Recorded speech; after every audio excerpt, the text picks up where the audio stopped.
Umalis na kapamilya, nagsalita na, estado ng karir, ano nga ba ang kahihinatnan? Tingnan ang mga detalye.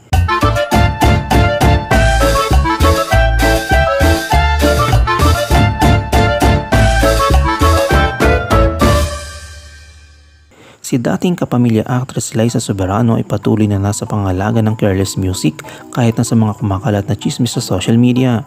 Maikli at buod na sagot ang binigay ng pamunuan nito sa ABS-CBN News nang sila'y magtanong ukol sa nasabing issue. Ang paliwanag na ito ay dumating matapos kumalat ang mga chismis o haka-haka online na nag-aangkin na si Liza Soberano ay lumisa na sa Careless Music at umunoy pinamamahalaan na ng kanyang tiyahin. Ibinahagi ni DJ Jaiho ang balitang ito sa isang episode ng Marites University at hindi naging malinaw kung sino ang kanyang reliable source na nagsabi sa kanya ukol dito. Sa isang mensahe ay sinabi, Liza Soberano still with Careless Music.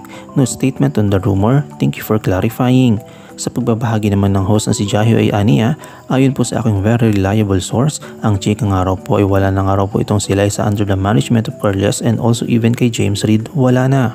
Sa kasalukuyan, wala pang personal na pahayag si Liza Soberano hinggil sa isyong ito.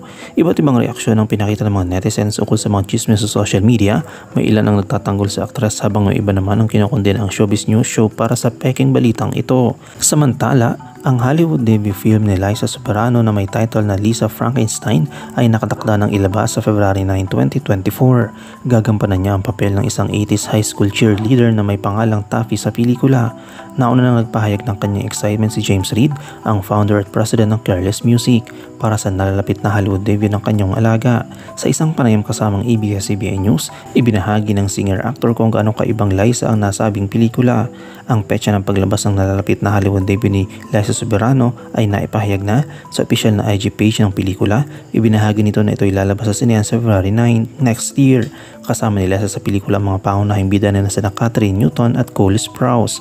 May sneak peek rin ng pelikula na binahagi sa social media kung saan makikita ang karakter ni Cole Sprouse na bumabangon mula sa isang tanning machine.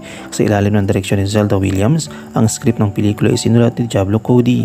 Sa pelikula, ginagampanan ni Liza ang papel ng isang high school cheerleader noong dekada 80 na may pangalang Taffy. Tungkol sa pagtatrabaho kasama si Kathryn Newton at Cole Sprouse, sinabi ni Liza na pareho silang totoong suportado sa kanya.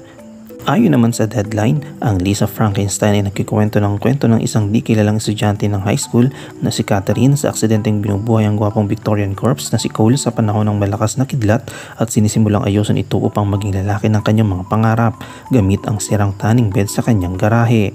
Anong yung komento kaugnay dito? Shoutout tayo kina Nilda Reyes, kay Marlene de la Cruz at kay Marie.